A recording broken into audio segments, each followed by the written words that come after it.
Hi everyone, LazyFire here. Welcome back to Call of Duty Modern Warfare. Today we are playing Hunted. Hunted is a mission that has absolutely zero bearing on the rest of the story of the game. It's actually going to combine with the previous Marine mission and the next Marine mission to form sort of a trifecta of missions that have nothing to do with the storyline of the game.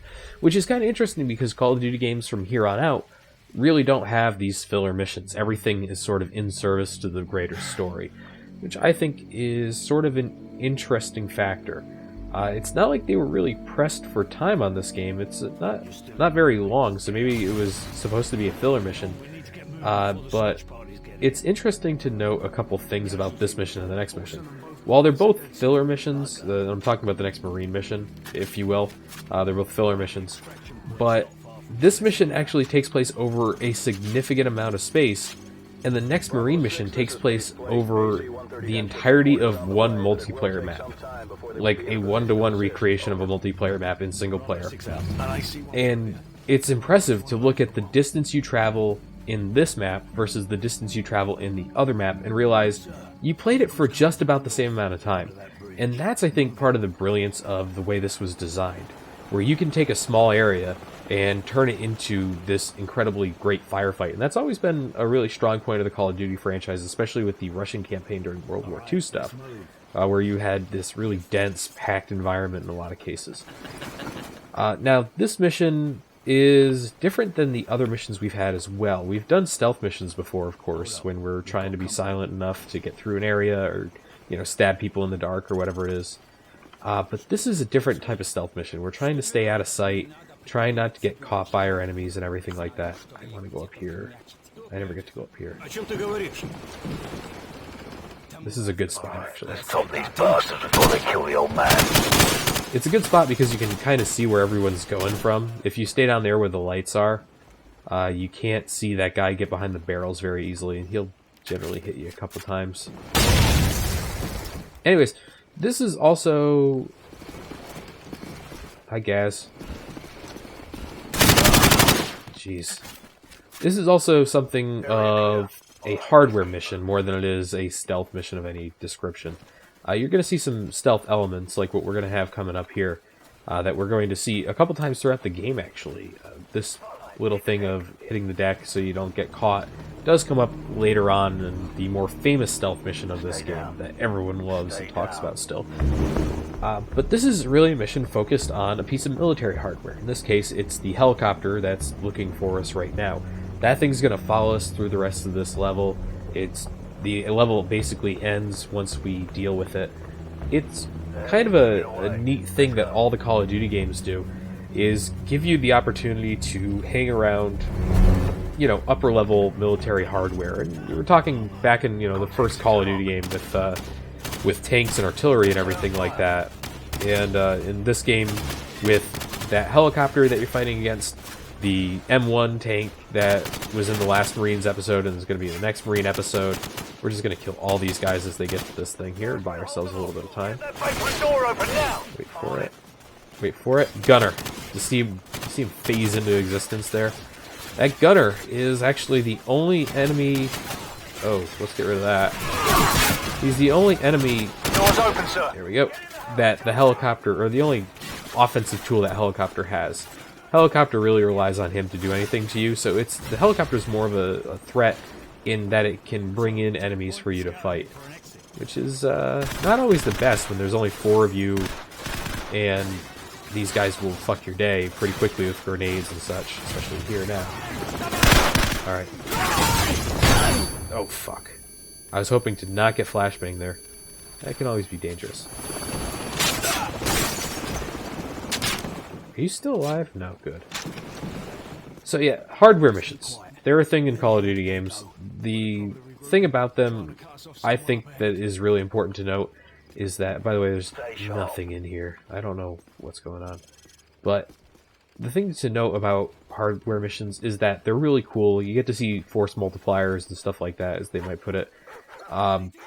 Tanks, helicopters, the AC-130 that we're going to gun for in the next mission. I don't want to deal with these dogs at all. Dogs will kill you if they get on you. You can snap their necks by hitting the melee button at the right time. but I always fuck it up, so I'm not really willing to go the extra mile there and try to get eaten by a dog just to show you can break off the stranglehold. Anyways, hardware missions are a thing Call of Duty games are known for, and honestly, a lot of other games do try to replicate them in some way. The example I'm going to bring up here is the Medal of Honor remake that came out a few years ago that took place during the war in Afghanistan, that I also LP'd, and it had a mission where you were gunning for a helicopter, and that mission sucked. That mission really sucked. Even though you were more involved than you are in the AC-130 mission that people love in this game, that mission was not well done. And it's really difficult to figure out what makes a mission well done versus what makes a mission not so good when it comes to using military hardware like that. So you'd think that being more involved with that mission and it being a little bit more difficult than the AC-130 mission would make it a better mission. More to do and everything like that. By the way, we're walking through a multiplayer map right now. This is Downpour. Right at the end of this area here, we're about to go through this gate, is where the multiplayer map ends, and it goes back into single-player mode, which is, it's interesting how they kind of slice these things in and out. Anyways, yeah, hardware missions are kind of difficult to do, and I can appreciate how well they come off in this mission. Not only the AC-130 and taking control of it, but later on you'll get the ability to call in airstrikes and have a helicopter come help you and everything like that. And it's really well done here. And they use it throughout the Call of Duty series. Alright, now this is interesting. You can actually get caught here and fight your way out. The helicopter comes in to drop off more guys, everything like that. I usually try to get all the way through because fighting my way out of this is kind of difficult, but I'm going to give it one shot here for you guys. We're compromised! Open fire! Return fire and head for the far end of the field! Yeah. Move! So you can actually stay silent until the other end of the field. Here comes the helicopter. And by the time you get there, the helicopter won't really come back to help these guys that much. But, yeah, you can see here it's a little... Yeah. That was mostly my fault. I thought the grenade was on the other side of the hay bale. So we're actually going to go up and... Sentries on the bridge up ahead. We're going to hide. But yeah, hardware missions can be difficult to do. And I'm pretty glad with how they came out in this game. They're all pretty decent. I didn't move there. That was them pushing me. So we're going to sneak through this time. I probably could have gotten through that too. All you have to do is get to where that building is over there. And the enemies behind you stop spawning in. The helicopter won't drop off any more people. It'll still shoot at you, but whatever. And so, yeah, this game does them well. Other games in the Modern Warfare series do okay.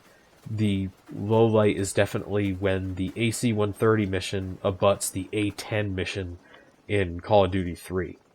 Like, 1 minute you're calling in A-10 strikes, the next you're gunning for an AC-130, and it's just...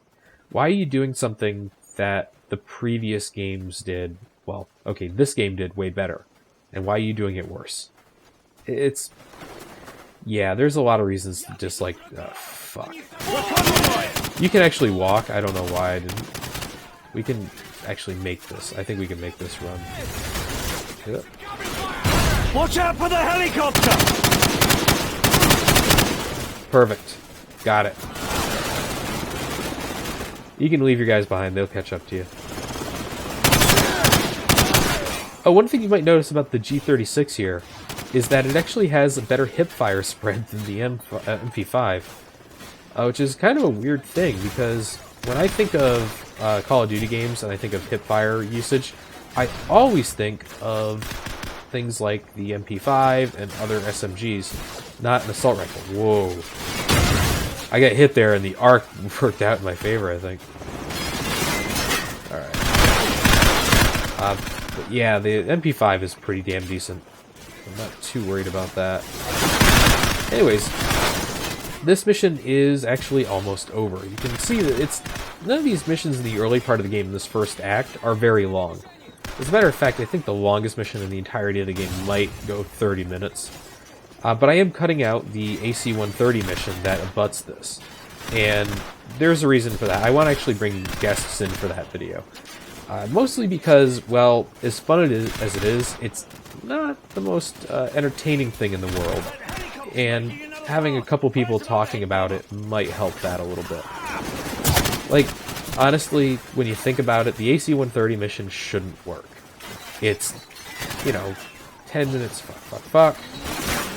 It's like 10 minutes of you just firing at targets on the ground, and not much else.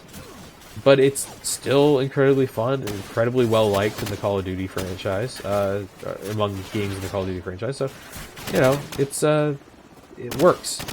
It works for players, it works for the game, and even though it adds a little bit of continuity, I guess, between...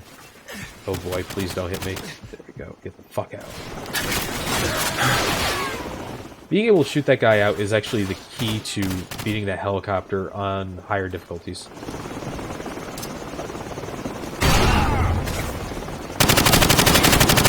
Yeah, I bet you never didn't think about that.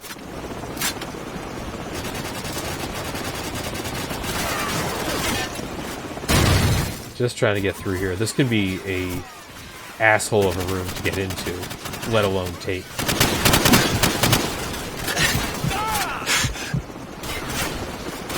The guys are, as you can see, they're pretty well covered. And the helicopter flying around outside does not help things. Got Stinger missiles in the barn. So, grab a Stinger and take out that chopper. Move! Alright, good. It doesn't actually have a gunner at the moment.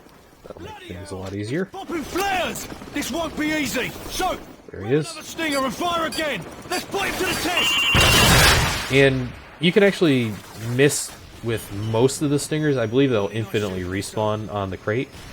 But yeah, you can actually miss with a bunch of them because the helicopter will occasionally go behind this building, or the rocket will hit this.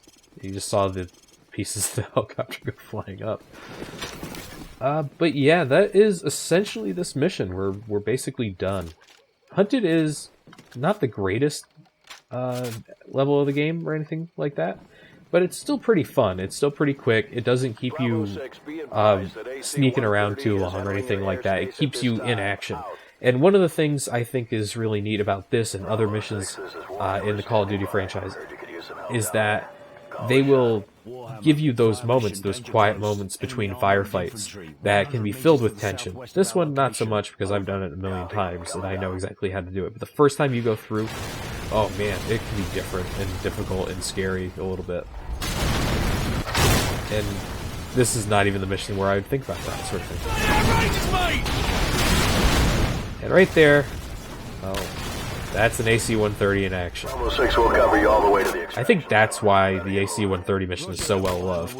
Having it just destroy a group of armor and guys and everything that would have taken you hours to beat up, you know, in game time, is just gone in seconds. And then you get to gun for it, and it's just really neat. And I think it's a really great introduction to the thing. And then, of course, you get the little cinematic showing you what it's like, and that's kind of cool, too. But yeah, that's Hunted. And next time, me and a couple people will be talking about the AC-130 mission for a bit, and then we'll go back to the Marine campaign for a little while. But yeah, thank you for watching, everyone. I'll see you next time.